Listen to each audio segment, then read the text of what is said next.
these two are going to be here. You're probably fixing the other room. But there's parallel sessions. Yeah, we have a lot of parallel sessions today. There's like one right here in that room 116. Until 11? Yeah. There is one master class right now from 9:30 to 11. Oh, so they will jump from one room to another. There is gonna be a lot of moving today, I think. I don't mind. Добро утро на всички! Скъпи приятели, всички, които сте в залата, тези, които ни гледате онлайн, започваме втория ден на EvolvEX Summit. Откриваме с темата изкуствения интелект и качеството на живот, преосмислене на благосъстоянието в дигиталната епоха или AI and Quality of Life, Redefining Well-being in the Digital Age. I'm happy to welcome Professor Motti Zwilling. So, Professor Zwilling, take the floor for the keynote speech of the day, and thank you for being with us. Thank you very much. Hello, good morning, everybody. So I'm Professor Zwilling from the Department of Economics and Business in Aurel University, and I'm really happy to be here today to share with you my presentation about AI quality life, redefining well-being in the digital age.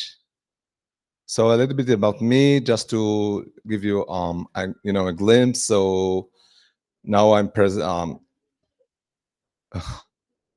I'm president. I'm the coordinator between Aurel University and the Brno University Technology. I'm a software developer, data scientist expert. I have associate professor in my department, and also I have quite a lot of degrees, a PhD in computer science and biology, and another one in business. And I'm also a lawyer, so I have a lot of titles, and I've been working in the high-tech industry for more than 20 years in different type of positions. My research areas are cybersecurity management, AI-driven technology, health promotion, well-being and medical informatics, deepfake, content analysis, NLP, sentiment analysis, and machine learning and AI, and system biology. So this is quite and more, but this is more on the spot.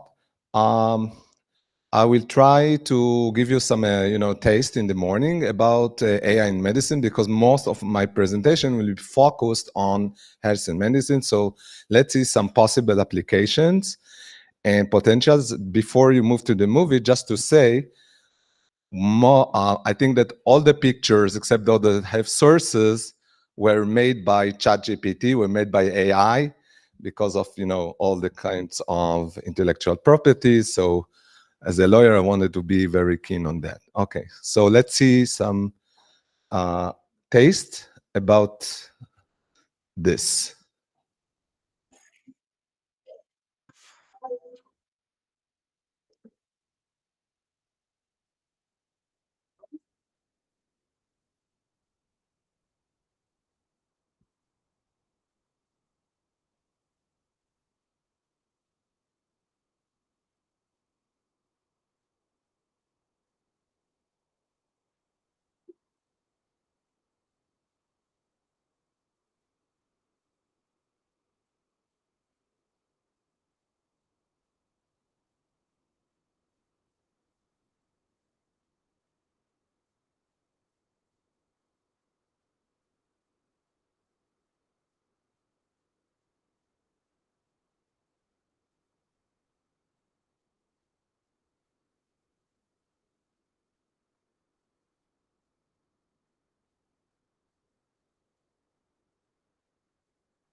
Okay, so go back to the presentation. I will involve some movies with the things.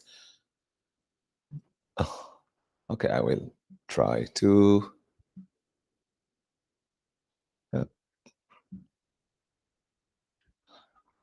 Okay, so as you saw in the movie, when we're transforming AI and well-being through AI, artificial intelligence is transforming well-being through innovations in healthcare and mental health and life optimization.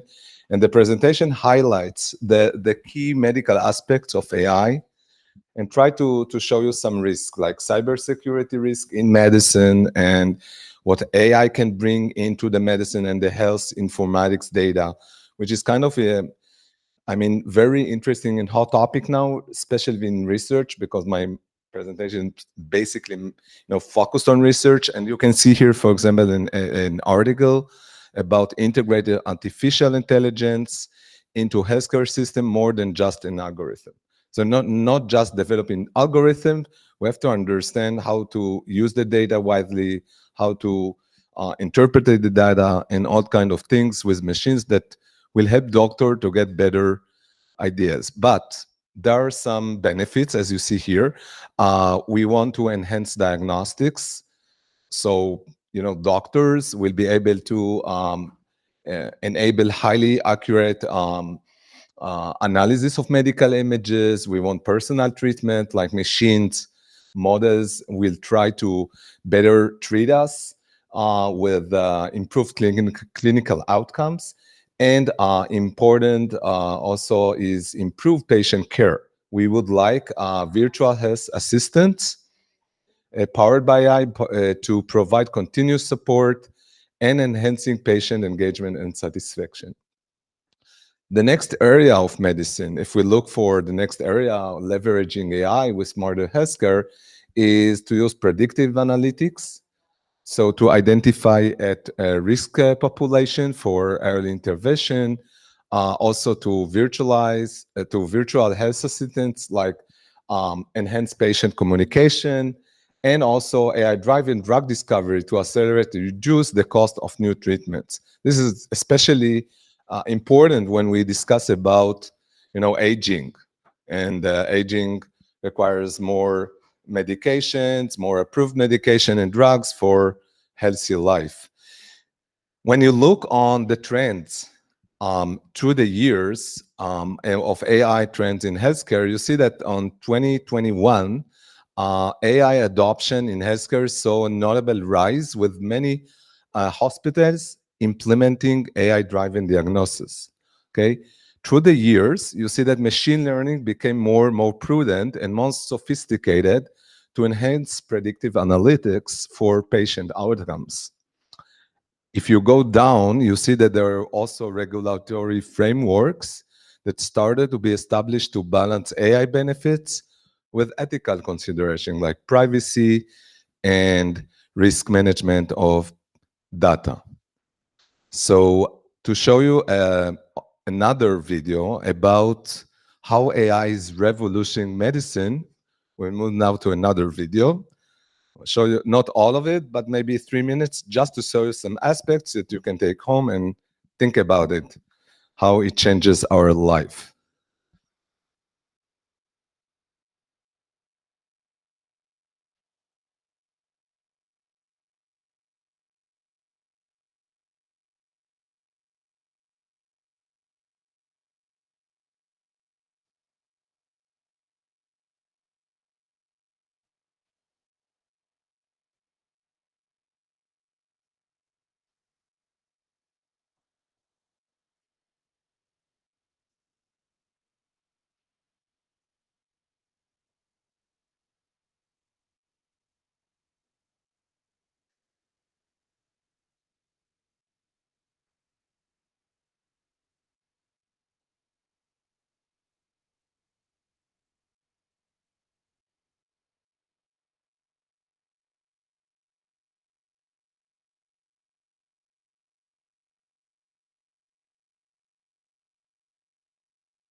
You can also look on YouTube. There is the link, so you can use it and look at it. Yeah, can you move to big?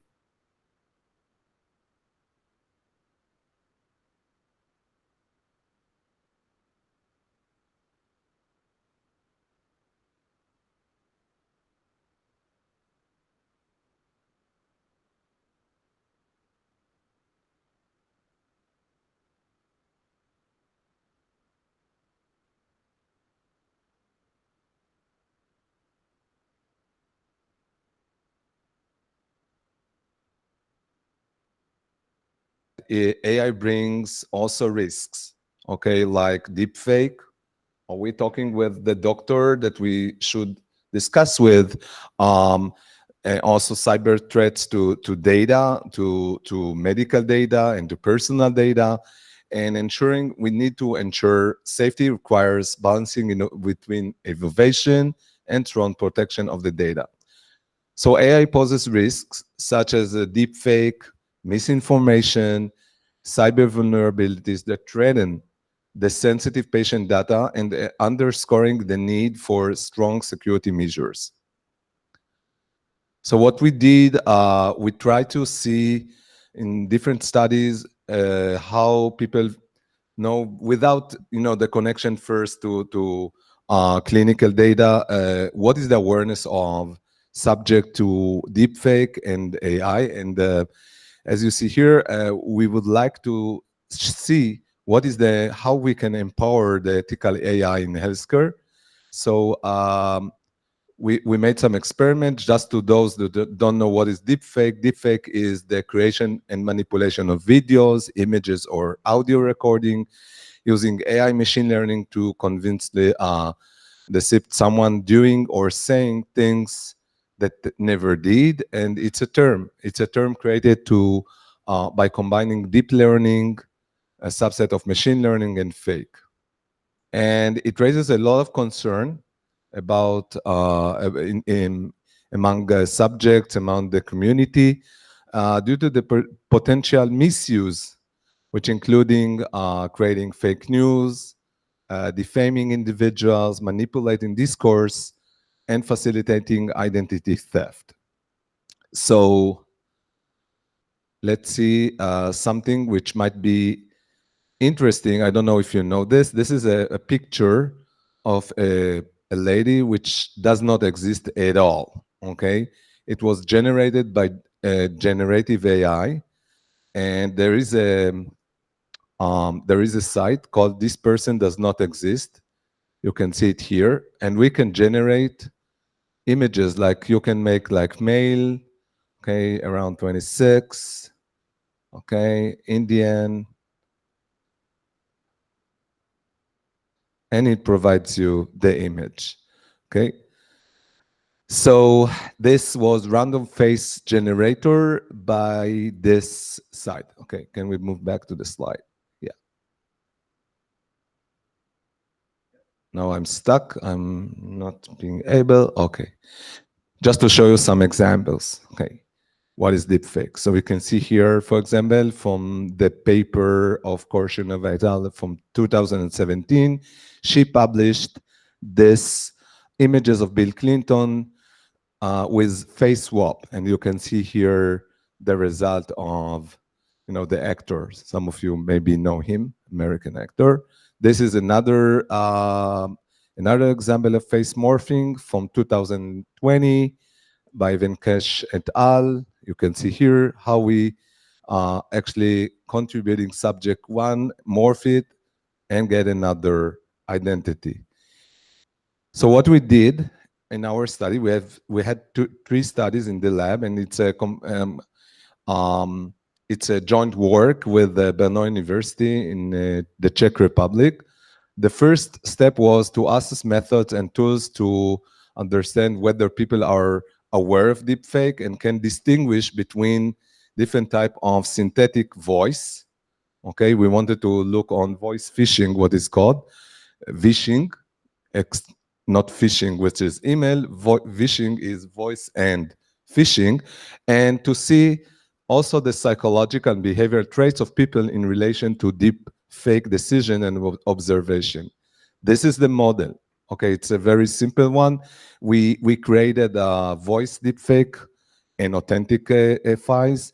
We wanted to see the awareness, knowledge, and their protection behavior, if they can identify, and they had a task and they had to listen to the task and then to do something. But if they suspect that it's a fake voice, they should not commit the task. And we also explored the personality traits like risk aversion and demographic variation. So the study was actually combined with the two parts. The first was replicating a questionnaire and delivering a questionnaire to both Israeli and Czech subject. And then in study two, we try to see how they actually identify authentic versus deepfake voice. And we had some questions, research questions like, can respondents notice deepfake voice or images? How many correctly identify deepfake set? In what manner? And are deepfake used improperly in known management and things like that? And you can see here the study. This is the source from the thesis, and we made a survey, and they had to listen to voices. And just to show you very, in very shortly, some of the findings, the others are now written for the paper. So, for example, percentage of group where deepfake knowledge is present, you see that 64% of the subjects said, I've heard of them before. So they had some taste about, okay, this is, I'm familiar with this voice that tells me what to do. But about 16% of the subject never heard about the person that tells them something to do and identify him as somebody, okay, as an instructor. Proportion of deepfake knowledge group, so you can see that most of them know it by internet, and they have some acknowledgement, but responses to inquire of if respondents were astonished by the caliber of today's voice deepfake, 74 were surprised. And also here you can see distribution of responses to the confidence in spotting deepfake questions. So before the experiment, if you see here, oh, sorry. So where's the laser here? Yeah, okay. But it doesn't work. This one? Yeah. No, it's okay. Never. Hmm? This one? Yeah. Oh, I see. If you press it too much, so it jumps. Okay, so if you see here the blue one, you see before the experiment. So you see before the experiment, the confidence was high, but after the experiment, when they exposed to deepfake data, deepfake voice, uh, their confidence decreased. So they actually felt that they are not sure whether they are listening to someone whom they know or not, which is actually strongest, strengthen our our assumption of deepfake awareness, usage, and behavior, especially when we go to healthcare, which is concern each of us here. So conclusions for this study was that one of the primary challenges was to develop effective methods to deepfake content. You can see here that we developed some model, and we managed to show that people are not sufficiently aware of deepfake, especially in voice, and that raised a concern about the responsibility maybe of developers and application to increase the awareness through the technology and the ethical implication in significant fields. So we wanted to to see how this can be connected also to risk, cyber risk, and also in medicine. So this is, for example, another study that I'll just show you some question and briefly say, we had previously two studies that one was to see generally how does cybersecurity awareness impact individual knowledge and behavior, and we wanted to see if it improved how it is being reported by subjects. So we delivered a questionnaire in different countries. You see here the model, cyber knowledge brings into, is impacted, cyber awareness, impact cyber protection behavior, and it's mediated through the netizen country of residence. And we published the paper in Journal of Computer Information System, and again, we noticed that people are not sufficiently aware of cyber threats and, of course, of deepfake as well. We continue to see the impact later about the awareness to cyber risk and the implication of that during the COVID. Okay, and during the COVID, people work from home. So you can see here in the model, it's quite the same, but we add more insights into it, like employees working on site and employees working from home. And we also noticed that the awareness decreases because they think that they work at home, that they are protected as they are working in their organization. So we published another paper on that, and you can also read it. The weakest link, employee cyber defense behavior while working from home. So that lead us to the current topic that we're dealing now, trust or threat, understanding the AI, deepfake, and cyber risk in the modern healthcare, like you saw in the movies. And the motivation appears in many sites. You can see here, for example, from Source Circle blog in 2024, navigating the deepfake landscape in healthcare, mitigating misinformation. Okay, so there's a lot of things here. You can see also a chapter that was from Severe,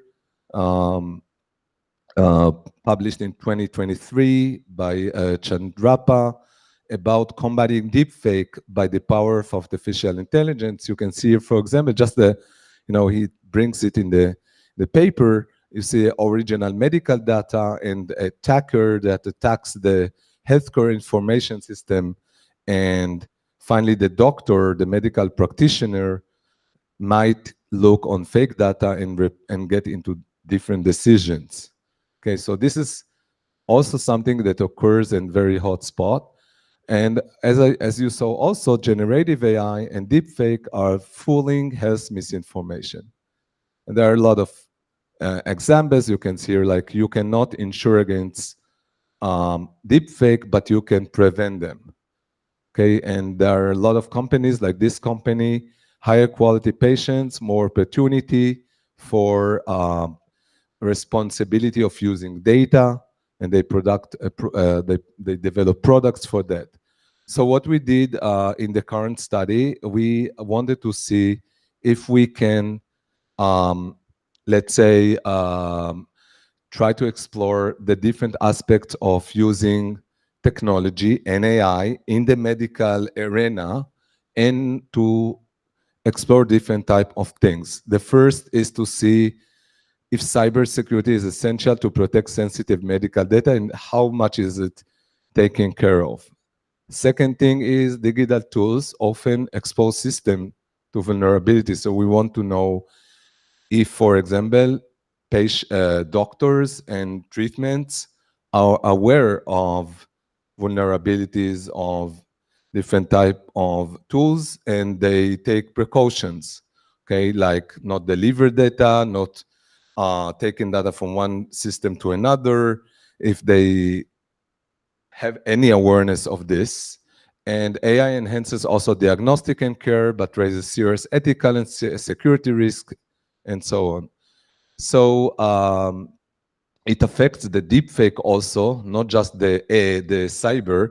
The deepfake also can falsify medical records, impersonate clinicians, and spread the misinformation. And these risks makes a lot of misdiagnosis, mistreatment, and loss of trust. And health and medical is in the STEM area, and when we think about it, this is actually a lot of money is invested in reliable tools, reliable technology. And as you saw, AI is one helps us to get into better, let's say, quicker, maybe reports and quicker work. It make the work faster, but it also brings some threats that should be taken. So what we now are doing, we are trying to see where people are identify voice during casual conversation. So if they understand that they talk with somebody, it's the person or it's maybe another person, not just hearing the voice, just also by seeing him through the video. And we want to know how much they are open to share information when they are chatting with bots like ChatGPT. They are telling their history, they are uploading sensitive information like lab results and things like that, which is also a question. So the objective is to analyze AI adoption and cyber risk awareness in healthcare, especially in the side of the treatment and doctors, but also in patients. We also want to assess socio-demographic and psychological influence. For example, if a patient chat with the ChatGPT and says, "Okay, I have a headache. What do you recommend me to do?" And he tells him which medication to take. And then he comes to the doctor. It's not just a story. I think it might be happen, and I'm working with doctor, and they tells me that. The patient go to the doctor, and the doctor diagnoses and says, "Okay, I think that you have, for example, migraine, and you have some other background diseases, so this medication you have to take." And the patient says to the doctor, "I'm sorry, I have my opinion. I have a decision from ChatGPT. I disagree with you. I want to take this medication." This is not science fiction. Think about it. People comes to the doctor with already solid decision, and they try to dictate the doctors to provide them the medication that they think that the AI is smarter than the doctors. So we also want to see how this psychological phenomena is well is you know is very prominent, dominant. Okay, we also want to identify vulnerability population in digital health settings, and also to see who adopts AI and how in health systems this AI can help to provide better treatment. And you saw in the movie, and just to show you, 3 out of physicians are using AI, up to 78% from 2023. This was published in the American Medical Association. This is the source. So I hope this is a reliable information. And you can see here from the literature review I made that there's been substantial growth in physicians using AI. AI non-use among physicians dropped sharply from 62% in 2023 to 33% in 2024. This reflects a shift towards widespread AI adoption in clinical practice. Another thing, physicians have more positive sentiment and increased enthusiasm towards AI. So they want to use AI, but we can say, okay, it brings benefits, but we know already that it brings also risks, okay? So physicians believe that one of the key areas of opportunity with AI is using it to address administrative burdens, but it still expresses the key that needs to be met for them to build trust with the tools. Okay, and what did they do with this? Despite the growth, there remains lack of comprehensive understanding in the literature, academic literature, regarding the application of AI integration, particularly concerning cybersecurity and ethical considerations. This is a paper that was also published not so long ago, in 2023, the impact of artificial intelligence on organizations' cybersecurity, out of systematic literature review that combines a lot of issues also in the healthcare. And behind that, we can see also that cybersecurity is also side by side alongside with AI, because 81% of healthcare organizations now use AI, but only 31% monitor its use. Also, we can see that fewer than 50% have formal AI use policies. And this is highlight the urgent need for strong cybersecurity frameworks in the healthcare.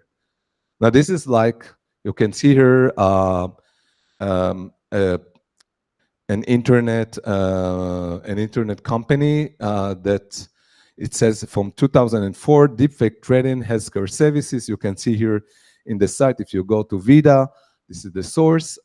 Someone talks with the doctor. How does the patient know if she talks with a real person or it might be another person, even though, let's say that she used the authentic link? So the research gaps in this area is, and I will not read you, just go through the topics, is first we want to use, to try to investigate in our study, what is the level of awareness and education with users, with professionals, patients, and individuals. We also want to detect capabilities of, study. There are lack of studies that are evaluating the ability of users to identify and respond to malicious AI behavior, and want to detect this. The third, as I said, we have socio-demographic and physiological factors, insufficient care about this in the literature, and experimental simulations. We'd like to make some simulation as a real-world scenarios to see how people act when they use remote healthcare tools. Okay. This will bring us also to intervention program that might be taken care, developing educational programs, analyze influence factors, leverage the skills of people, and of course, increase the awareness level of them. So what we expect from our study, which is taking now in 2 countries, the Czech Republic and in Israel, is implementing training to detect unsafe AI behavior, develop AI regulatory frameworks, and create AI monitoring tools for the manipulation and deepfake alerts, and promote user empowerment in AI-driven health system. We have a project for 3 years. The first year will be, that's what we want, we submitted already. We will conduct interviews with 50 professionals and 50 patients from each country. We are going to survey about 1,000 participants on AI use and awareness of health and medical systems. And finally, in the 3rd year, we will simulate AI chatbots and deepfake scenarios in different type of tools. This requires also a cooperation with hospitals and clinics because, because of the ethical issues and the Helsinki agreement between the institutions.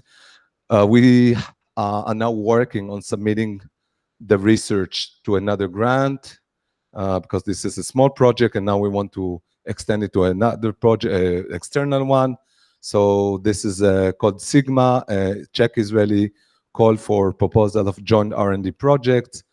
I think that the future direction will be, out of this study, if we get a good results, will be to evaluate and develop methods and tools to classifying, detecting deepfake in the healthcare, examining psychological and behavioral attributes more than what we have in the questionnaire at the moment, and also, of course, to have joint projects, continue to submit to grants, competitive grants, and we have now PhD students on this arena. We would like to have more students. So this is the group that I work with. Galit Klein from our department in Israel. We work with Kamil Malinka is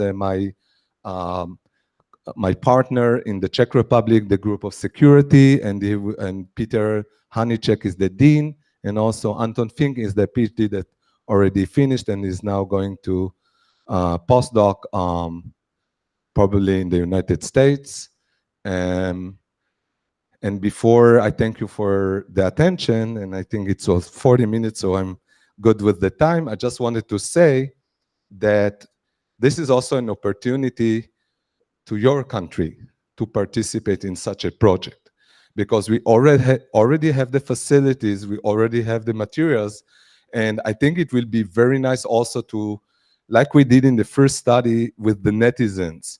It was a project, it's published so you can see. It was a project joined with Slovenia, Poland, Turkey, and Israel, okay? And why we selected these countries, because the GDP, Slovenia, Israel is quite the same, and Turkey and Poland is also in the same level. So I think that if we do it in Czech Republic, it will be interesting to see it also in Bulgaria. So if I see it as an opportunity to be here, to call for this challenge, and if we have a PhD student who might want to join this project, if you want to also think about maybe we can submit together the project through a grant call, we can use our materials and to develop into, and to submit a joint call for proposal for in this arena. So I think I made it, and just in time. I'm German, so so Punktlich is always to be on time. So like my mother say, 3 minutes before, it's better than 3 minutes after. So thank you very much for your attention, and I hope you enjoy the presentation.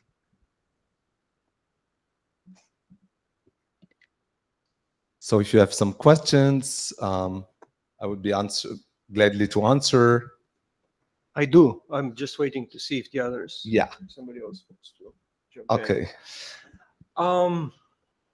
I started backwards with your proposal for collaboration. Mhm. The Research and Science Institute here at the university, we had developed already several courses. We started last spring. And from what I'm gathering in our private conversation from your presentation, I think that there is a very good match of the academic English writing course that we had developed, which you folks can benefit of. Also, hold on a second, I got some notes because your presentation was quite big. Slide. The research and literature review that you were talking about. I had done this not only here at the Science and Research Institute, but throughout Bulgaria and last week in Italy.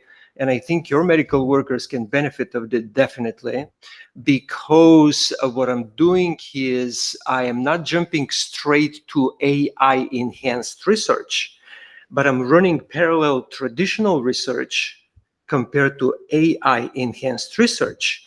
And this way, I'm helping both faculty and students catch up with what they had missed prior to the generative AI introduction in 2023.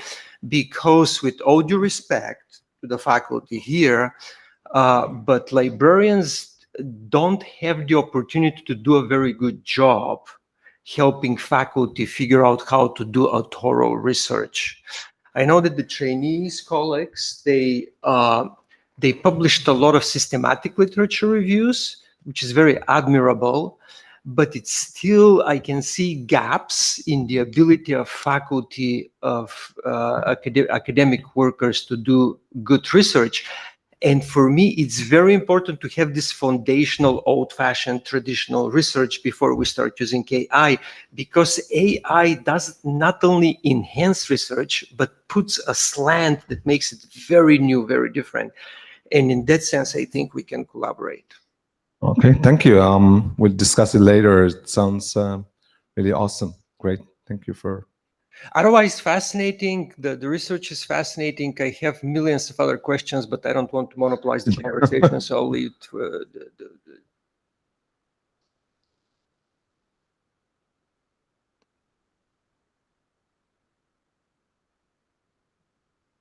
Okay. Maybe no question. It was all clear. Or you have some question. Okay. I'm gonna ask in private. No, whatever you want. Okay. Okay. So thank you again for the opportunity to be here and share with you some of the insights and the research outcomes of these papers and the current study. And I'm looking forward for fruitful cooperation with my PhD students and postdocs on this area, and looking forward to submit some grants together and work together with each of you that are interested. Thank you very much again, and have a good day. Continue with the fruitful presentations. Thank you.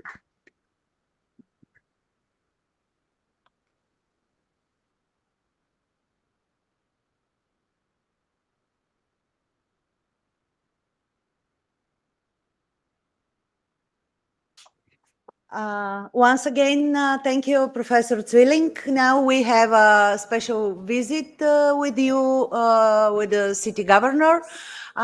За всички гости в залата и онлайн, следващата ни сесия започва в 11 часа с главен асистент доктор Албена Антонова, ролята на учителя сред професиите на бъдещето и предизвикателствата на изкуствения интелект. Лично аз малко завиждам, че ще присъствате на тази презентация и аз ще я пропусна, за съжаление, но се надявам след това да мога да компенсирам с допълнителни срещи. Пожелавам ви ползотворна работа. Започваме отново в 11.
Everybody. النوت باتري النوت باتري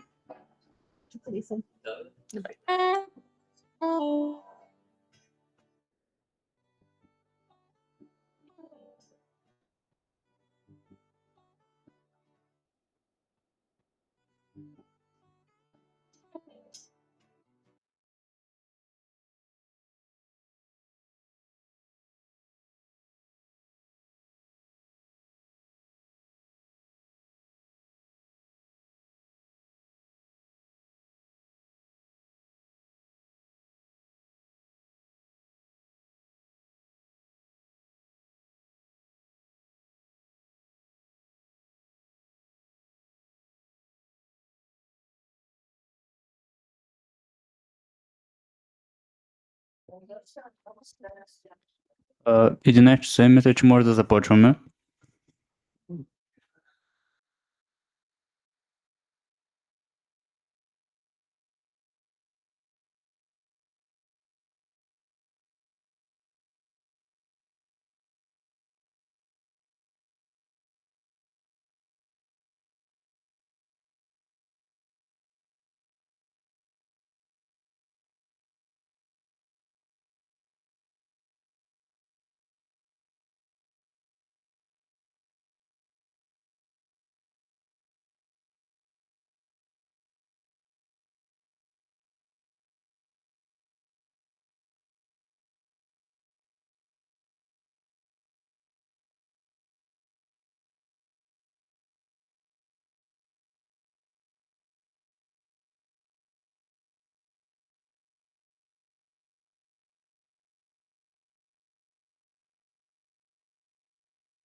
По-малко от 25 градуса или 4 максимум, защото става по-студено.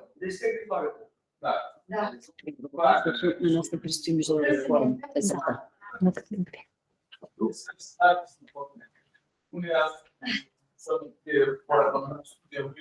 И да донесат бюро.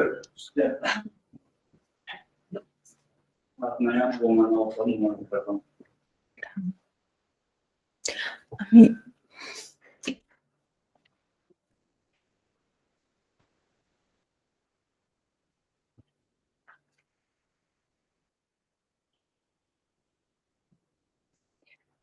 ще ми даде думата. Професор Милтенов, може би да ми дадете думата.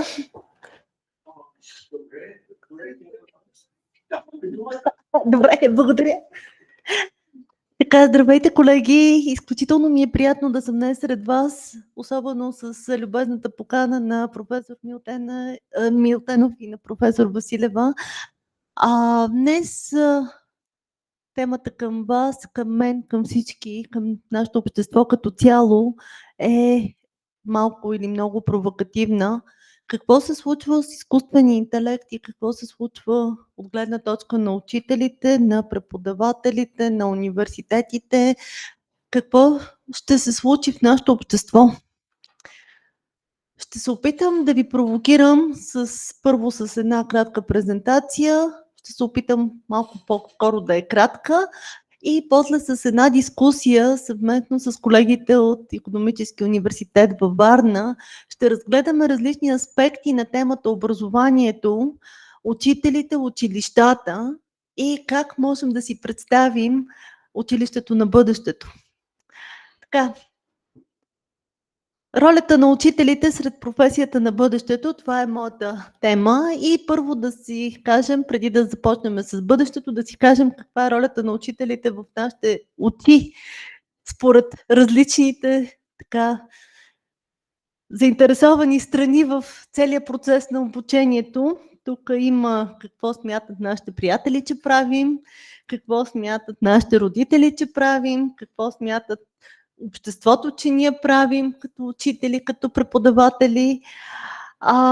Няма и ролята обаче на родителите на учениците, но така или иначе какво смятаме, че ние че правим. И аз, понеже тук съм какво смятам, че правя, смятам, че сега тук с вас заедно ще дискутираме бъдещето и в нашите ръце бъдещето на изобщо на обществото като цяло. Ще поговорим малко за стратегическия подход, какво означава да бъдеш учител и какво означава изкуствен интелект. Сега, преди да започна с лекцията по същество, бих искала да ви разкажа малко как стигнах до тук и какво правихме ние. Значи 2023 година, на 23 май, професор Елиза Стефанова, заместник ректор на Софийския университет, организира по инициатива и по молба от различни преподаватели една панелна сесия, която за първи път в Софийския университет постави въпроса за генеративния изкуствен интелект. Така се случи, че колеги от филологическите факултети поискаха някакъв семинар, вътрешна среща. Какво всъщност представлява генеративния изкуствен интелект? Какво е изкуствен интелект? Тук може да видите професор Нишева, професор Стефанова и на тази снимка съм и аз. Тоест това беше някаква първа среща на университетско ниво. Какво се случва с изкуствения интелект? Там представих една кратка практическа разработка на темата какво правят нашите студенти. Това става въпрос за април месец 2023 година, т.е. тогава започнаха за първи път да говорят какво е, как може да използваме ChatGPT. И всъщност разгледахме различни добри практики. На база на тази среща се оказа, че има нужда от специализирано обучение на преподаватели, какво е генеративния изкуствен интелект.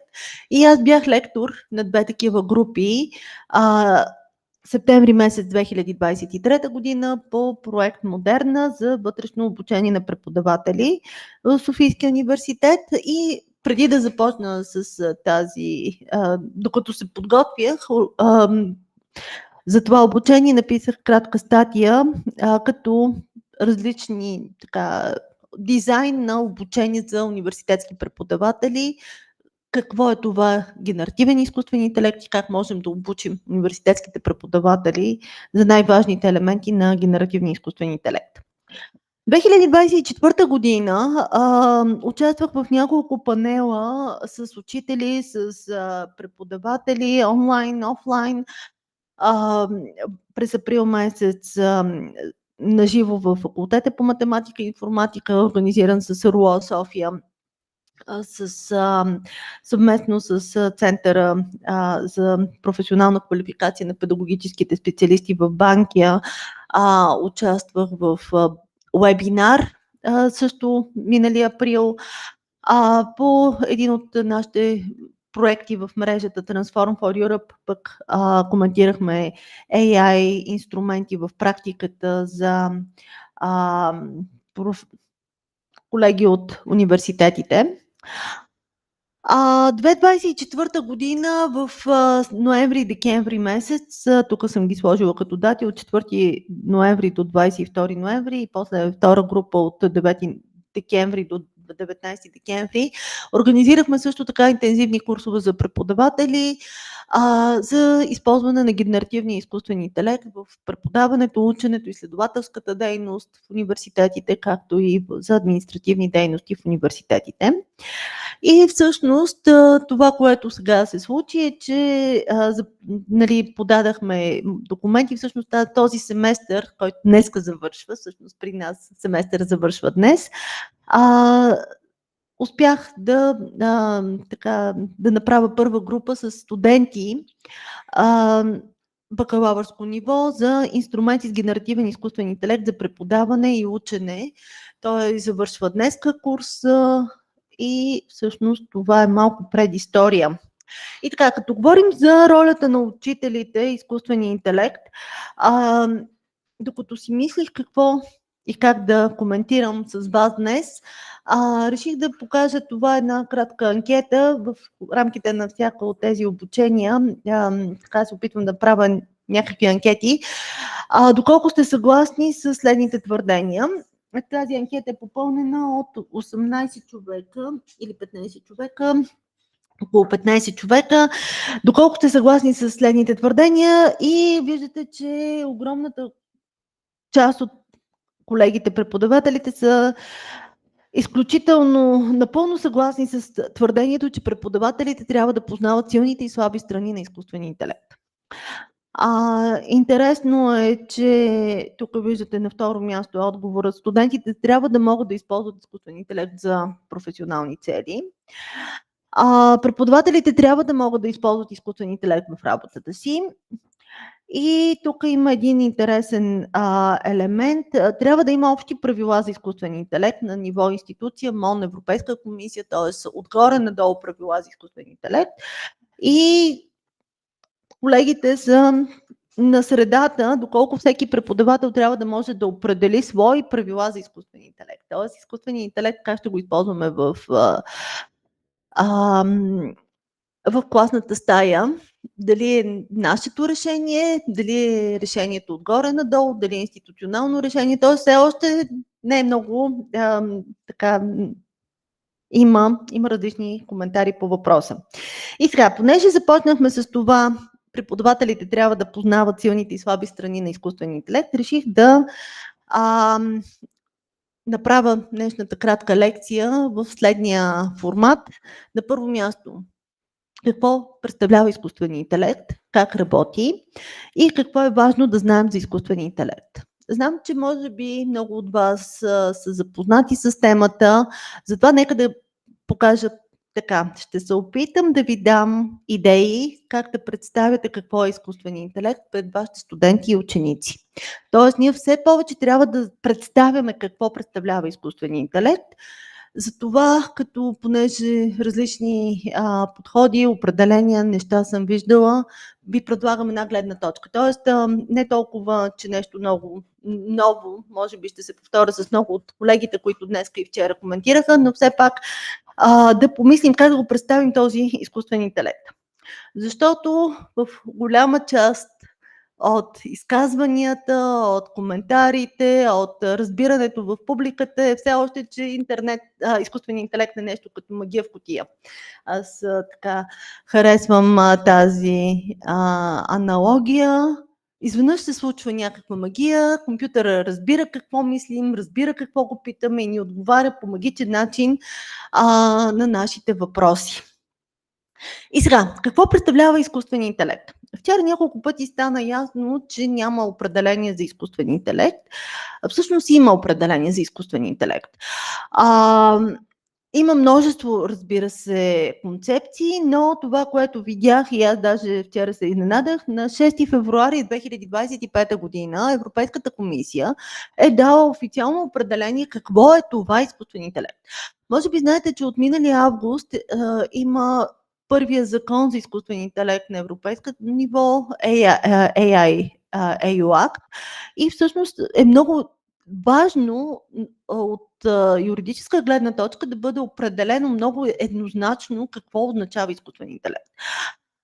Тук съм го дала на английски език, но тук има и линк съм дала. 7 основни елемента на изкуствения интелект. Това е машинно-базирана система, която е проектирана да работи на различни нива на автономност, може да проявява адаптивност след внедряването си, трябва да постигне експлицитно зададени или неексплицитно зададени цели, може да прави изводи на база на входните данни, които получава, и да генерира изходни данни, като тези изходни данни могат да бъдат прогнози, съдържание, препоръки или решения, и тези изходни данни могат да повлияят както в физическата, така и в виртуалната среда. Тоест, това на английски е Machine-Based Systems, т.е. базирани системи на машино-базирани системи, които могат да правят имат различни свойства, и най-важните характеристики на изкуствения интелект, това са 3. Имаме автономност, способност да се изпълняват задачи в сложна среда, без непрекъснато насочване от потребител, адаптивност, способност да се подобрява работата на база на обратната връзка от натрупания опит и средата, и самообучение, способност за подобряване на ефективността при изпълнението на дадена задача. Така. Имаме много типове изкуствен интелект и те работят по различен начин. Това е много важно да се коментира с нашите обучаеми, нашите студенти и ученици, защото различните системи ни дават различни нива на точност, различни нива на сигурност, и ако говорим за халюцинации в големите езикови модели, ние съвсем не говорим за халюцинации в системите, примерно на автономните коли. Тоест там, знаете, нивото на сигурност е на много по-високо ниво. А те също работят с изкуствен интелект. И има много системи, които работят с изкуствен интелект. Просто те работят с други принципи. Това, което нас много ни вълнува, са, разбира се, големите езикови модели и машинното самообучение в невронните мрежи. Как изглежда развитието на изкуствения интелект? Сега, знам, че повечето от вас са запознати с историята, но изкуственият интелект се развива от 50-те години на миналия век, когато е поставен ключовият въпрос: могат ли машините да мислят? Изкуственият интелект от самото си начало е област, в която се припокриват различни гледни точки, различни научни направления. Тоест, това многообразие от подходи се изследва от самото начало. 80-те години се появява концепцията за машинно обучение, което става дълбоко машинно обучение и буквално от 2022 година в публичното пространство навлезе звездата генеративния изкуствен интелект. Тоест, ако можем да си представим, това са генеративният изкуствен интелект е подобласт на изкуствения интелект, на машинното обучение, на дълбокото машинно обучение. За мен е много важно самите студенти и ученици да разбират тези малки нюанси, защото всъщност това, което е какво е различното между изкуствения интелект и основни, така класическите компютърни програми. В класическата компютърна програма имаме данни, имаме модела на преобразуване на тези данни и имаме резултат. Тоест, това е класическата програма. Независимо какви са ни и входните данни, на база на алгоритъма, който сме задали, ще получим очаквани изходни данни. Каква е разликата с изкуствения интелект, машинното обучение? В изкуствения интелект ние не търсим тук резултата, а ние търсим програмата. Всъщност това е фундаменталното различие. Както казахме, в класическата компютърна програма имаме входни данни, които след някаква обработка получаваме изходен резултат. При изкуствения интелект и машинното самообучение ние всъщност търсим един модел. Ние търсим програмата, алгоритъма.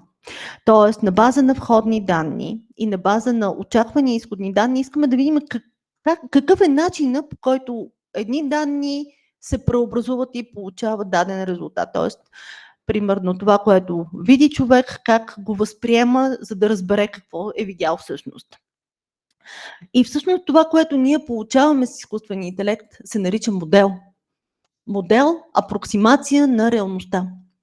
В най-добрия случай ние имаме много близка апроксимация на тази действителност. Но това не е класическата компютърна програма, т.е. това е голямата разлика, защо говорим за модели, защо говорим за входни данни, защо входните данни са ни толкова важни. Невронните мрежи, това са принципите на машинното обучение. Това е начина, по който, това е начина, по който вчера професор Сотиров, днеска също коментираха тази апроксимация. Т.е. ние правим едно първоначално обучение от входните ни данни, входните слоеве с различни тегла, минават данните през различни преобразования, получава се някакъв резултат, проверяваме този резултат каква е грешката, която има спрямо реалността, спрямо това, което сме очаквали, правим корекции, нагласяваме обратно тези коефициенти, тези тегла, така че накрая тук с тази червена стрелкичка се връща до каква степен тези входни данни, тези изходни данни съответстват и как се подобрява модела. Но като цяло това е идеята. Ние всъщност всеки модел на изкуствен интелект работи на база на данните, които има. Сега, понеже стана малко така с картинки теоретично, съм подготвила и искам да ви покажа един много хубав инструмент, който редовно показвам и на ученици, и на преподаватели и мисля, че е много, той е безплатен, свободен и сега ще го демонстрирам, надявам се, на практика. Това е Teachable Machine with Google. И той показва всъщност какво представлява един модел на машинното самообучение. Сега, ето тук влизам надявам се, че се вижда също. Това е тази програмка, не е необходима, мисля, че регистрация. И тук какво ще направим? Ще си обучим една елементарна невронна мрежа. Тази невронна мрежа ще си обучим на много проста задача да различава два типа цветя. В нашия фолклор, знаете, лалели си, зюмбюли си, бях направила такава апроксимация, такъв модел, но всъщност съм си обучила една невронна мрежа да ми разпознава маргаритки и рози. И сега ще си отворя моя модел, който съм си направила, да различава маргаритки от рози. И как изглежда този модел. Тоест можете да сложите тук различни картинки от интернет, на рози, на маргаритки, да натренирате модела. Ето в момента този модел сега се натренира. Тоест той започва да превърта каква е разликата между маргаритките и розите, какво се случва. И ето тук работи. И сега,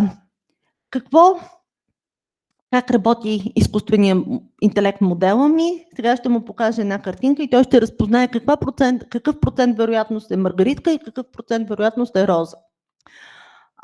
Само една секунда. Тоест, ако тук извада една роза, да видим дали ще познае, че е роза. Да, познае, че 99% тази картинка е роза. Сега от тук ще извада втори файл. Само че ще му дам малко по-сложна задачка, ще му направя, например, люляк. Т.е. нещо, което не сме го тренирали. И тук вече виждате какъв е проблема с изкуствения интелект. Тук той ми показа, че има 30% вероятност, 29% вероятност това да е роза и 71% вероятност това да е маргаритка. Само че виждате, че не е нито роза, нито маргаритка. Но нашия модел не е обучен на нещо друго, което е извън роза и маргаритка. Така, този много простичък пример показва защо се получават тези халюцинации. Защото, пак казвам, това не е класически компютърен алгоритъм. Това е апроксимацията на данните, които ние сме му задали, на нашия модел. Този инструмент според мен е много добър, за да покажем какво представлява изкуственият интелект на нашите студенти и ученици. И аз даже им давам задачата да излъжат алгоритъма, т.е. да направят някаква класификация, да му покажат примерно маргаритка, която прилича на роза или пък някакви шарени. Тук имам ли картинки на шарени маргаритки? Да, примерно една червена маргаритка съм сложила тук. Или пък съответно да си играят с цветовете, да си играят с контрасти. Могат ли да излъжат компютъра? Могат, много бързо и лесно. Така, това е едно кратко отклонение, да го видите в реално време как работи този инструмент и този тул. Сега, тук има няколко важни елемента, когато говорим за изкуствения интелект, ръководено и неръководено обучение, т.е. в единия случай човек слага етикетите, кое е маргаритка, кое е роза, в другия случай компютърът сам идентифицира какъв етикет може да се сложи. Тук имаме различни задачи и подходи за машинно самообучение, в които няма да влизам в детайли, но те ни показват различните възможности на изкуствения интелект и задачите, които се решават. И сега да минем с генеративния изкуствен интелект. Какво представлява генеративния изкуствен интелект? Тази магия, която се случва през последните няколко години. Ако имате изречението "небето е" и имате една липсваща дума, какво бихте предложили за тази липсваща дума? Оранжево. Не знам. Как? Добре. Тоест, ние предлагаме, имаме някакво изречение, някаква поредица от думи и измисляме каква е думата, която ни липсва. Какво се случва? Така, т.е. сега как работи концепцията на генеративния изкуствен интелект? Т.е. имаме един модел, който е обучен на много думи и е изчислил различни статистически вероятности една дума да бъде подходяща в някаква област от думи. И сега, може би този експеримент, когато се прави, много хора казват, небето е синьо. Тоест, каква е вероятността тук тази думичка да бъде синьо? В началото тази вероятност е голяма на база на всичките вероятности, които могат да бъдат, тук някъде бяха изчислени, 10 на 5 са вероятностите една дума да следва друга дума. Какво се случва обаче, когато изречението е малко по-дълго? Тоест, изречението не е небето е, а дъждът спря, слънцето излезе, небето е. Тогава изведнъж тази вероятност не е синьо, става много по-малка. И това е един статистически модел, на база на който с помощта на вектори се изчисляват статистическите вероятности една дума да следва друга дума. Това е генеративният изкуствен интелект. Предвиждат се каква ще бъде следващата дума на база на предходните думи. Всяка дума се съхранява като точка в пространството и е представена с вектор, с фиксиран брой измерения, около 300 измерения. И се съпоставя с всяка друга дума. Тоест така работят езиковите модели като концепция. И сега, защо го казвам всичко това? Защото много е важно да коментираме с нашите ученици, нашите студенти. Каква е ролята на входните данни в големите езикови модели, изобщо в изкуствения интелект? Входните данни са за нас непозната територия. Тоест, ние не знаем на какви входни данни са обучени моделите. Различни изследвания, които са правени, знаете, там има много скандали. Имаше през последните години, това бяха всякакви създатели на съдържание, големи такива издателски къщи се съдеха компаниите, които разработват изкуствен интелект.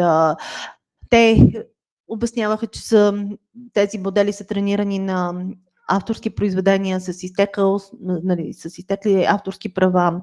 Изобщо много е неясен въпросът с входните данни.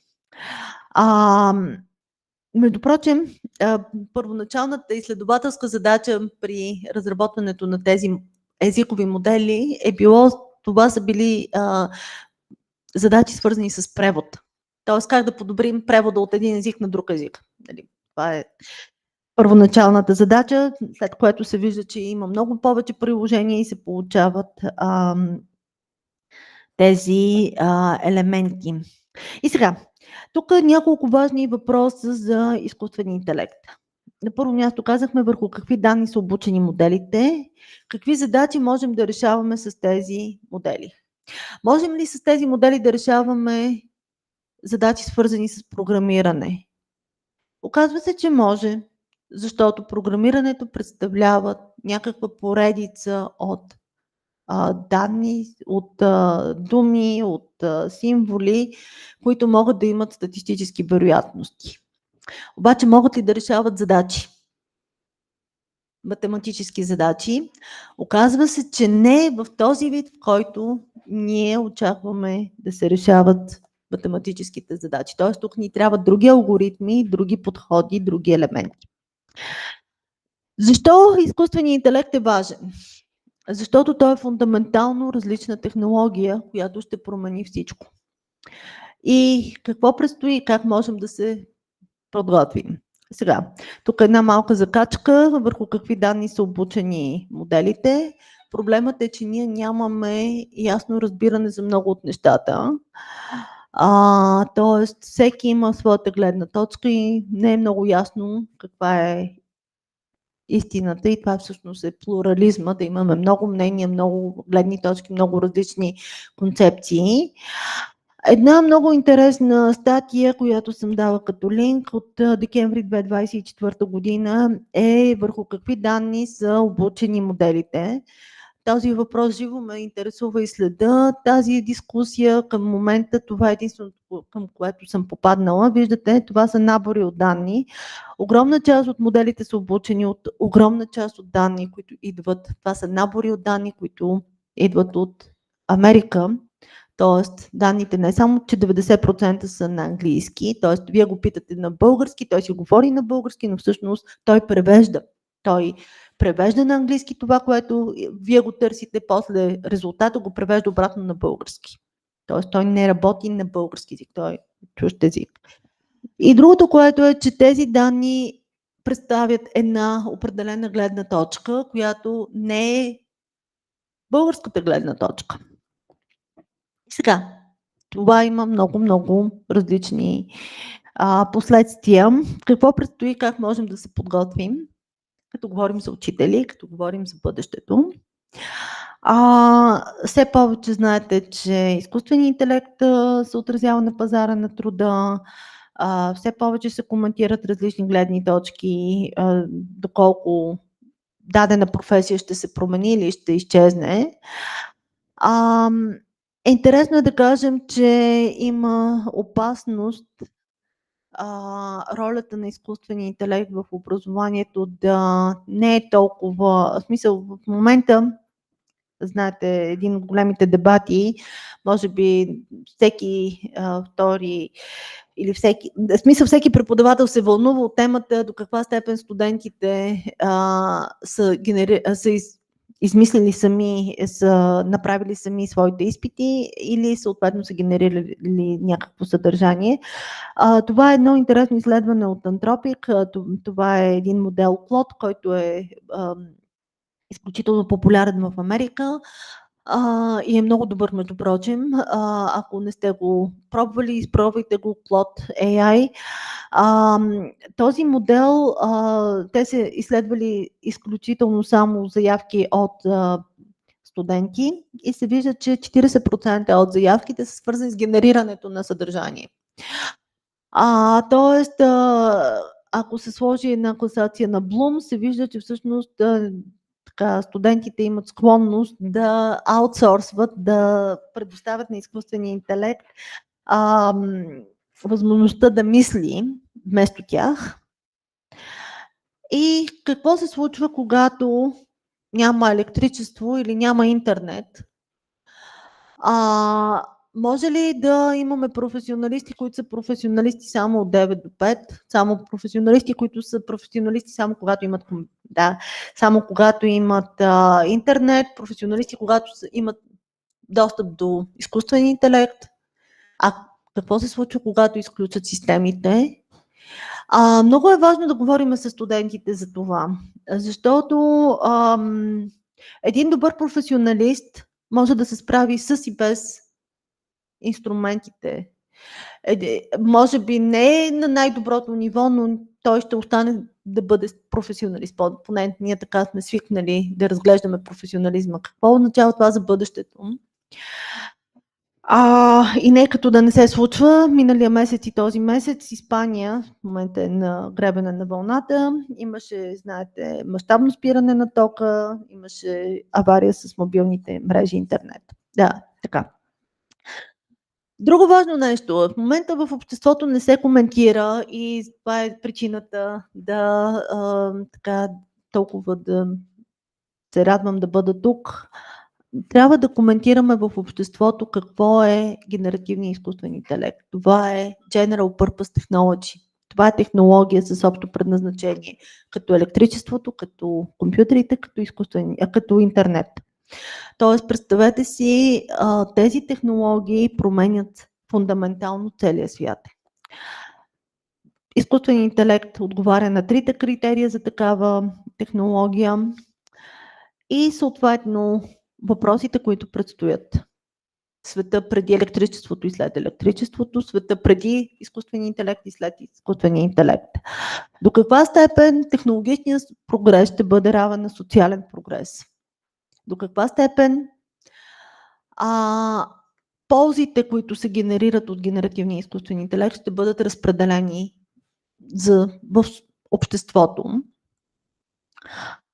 Много гласове се надигат от различни места, че имаме нужда от регулации, от различен тип мислене за този генеративен изкуствен интелект, от институционални и политически решения. Защото в момента властта, посоката на развитие на изкуствения интелект е изключително и само доминирана от частен интерес. Това е една статия, която вчера прочетах от 4 юни.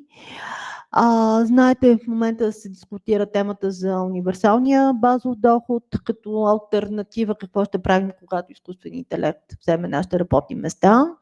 Изведнъж се оказва, че не е толкова просто и че може би няма да имаме точно универсален базов доход, защото, както казва автора на тази статия, да очакваме тези, които имат инструментите и властта, просто така да я предоставят на обществото, е малко наивно. Т.е. ние трябва да имаме някакви инструменти за защита.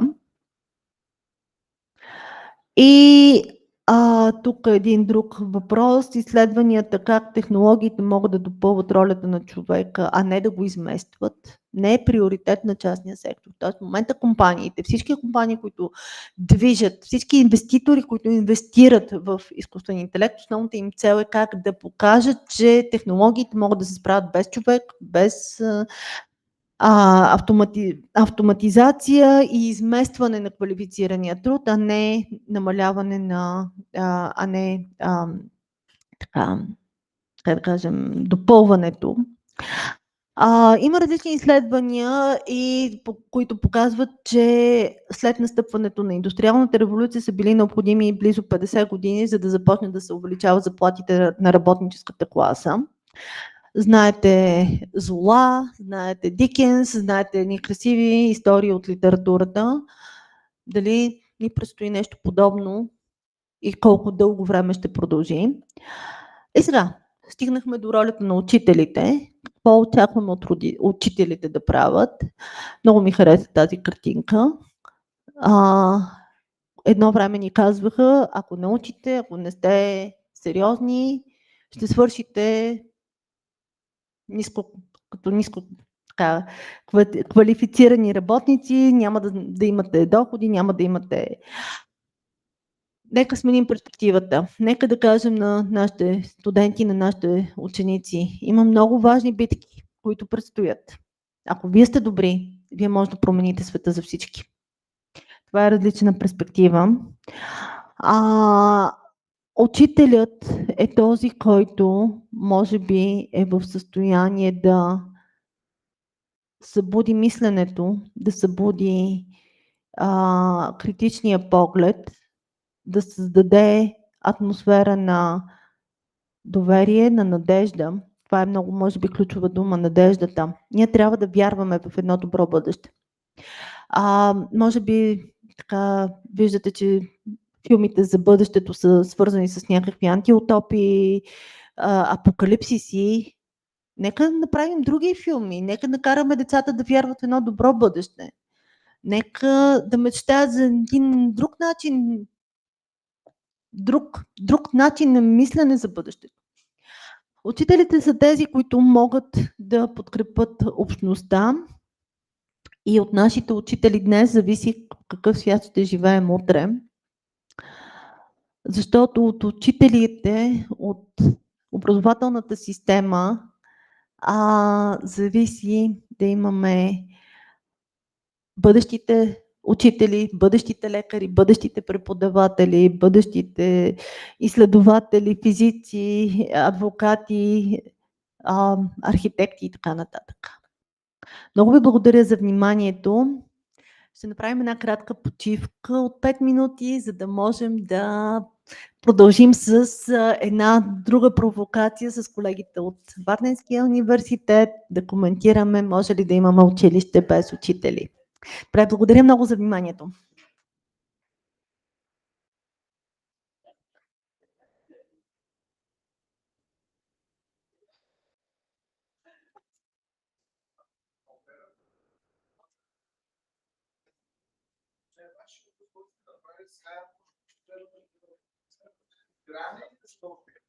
За сега избираем.